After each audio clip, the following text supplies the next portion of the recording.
Hello everyone, welcome to kitchen and much more. आता श्रावण महिना सुरू झालेला आहे.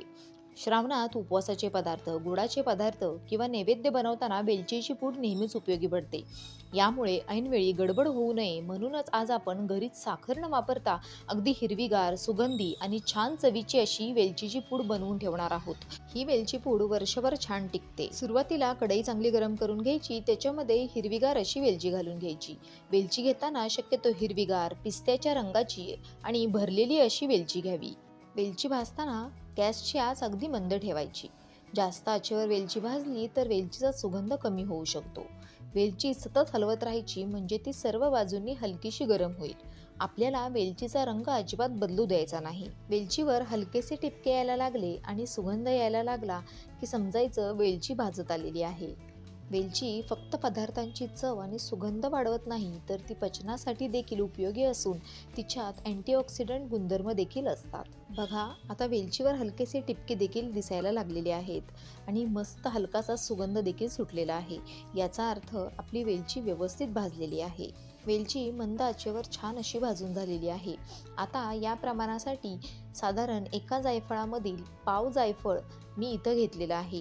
हे जायफळ आधी मी खलबत्त्यामध्ये कुटून घेणार आहे आणि हे कुटलेलं जायफळ या गरम कढईमध्ये छान असं भाजून घेणार आहे. इथे मी गॅस बंद केलेला आहे. जायफळ आपल्याला हलकसंच भाजून घ्यायचं आहे. यामुळे तयार होणारी पूड ही अतिशय सुगंधित अशी तयार होते. वेलचीची पूड करताना आपण नेहमी वेलचीची सालं काढून दाण्यांची पूड करतो. यामुळे सालं वाया जातात. पण इथे आपण वेलचीची पूड सालांसहित करत आहोत, म्हणजेच वेलचीचा पूर्ण उपयोग होईल आणि सालही वाया जाणार नाहीत. इथे मिश्रण पूर्णपणे थंड झाल्यानंतर मिक्सरच्या भांड्यामध्ये मी काढून घेतलेलं आहे. आता अगदी बारीक अशी पूड आपण याची करून घेणार आहोत. पहा, आपली वेलची जायफळाची पूड तयार झालेली आहे. रंगही छान आहे आणि सुगंध तर खूपच छान येतोय.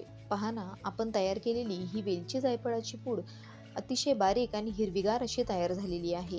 ही तयार झालेली वेलचीची पूड आपण हवाबंद अशा काचेच्या बरणीमध्ये भरून ठेवणार आहोत. तुमच्याकडे अशी ही छोटीशी काचेची बरणी किंवा बाटली असेल ना, तर त्यामध्ये ही तयार केलेली वेलची जायफळाची पूड भरून ठेवू शकता. काचेच्या बरणीमध्ये भरून ठेवल्यामुळे पूड ओलावा शोषून घेणार नाही आणि व्यवस्थित झाकण लावून ठेवलं तर ती चांगली टिकून देखील राहते. श्रावण महिन्यातील गोड पदार्थांसाठी ही सुगंधी अशी वेलची जायफळ पूड तयार आहे. तुम्हीही अशी पूड नक्की करून पहा आणि तुमचा अभिप्राय मला कमेंट बॉक्समध्ये नक्की कळवा. चला तर मग भेटू अशाच नवनवीन पारंपरिक आणि प्रमाणबद्ध रेसिपींसोबत. धन्यवाद.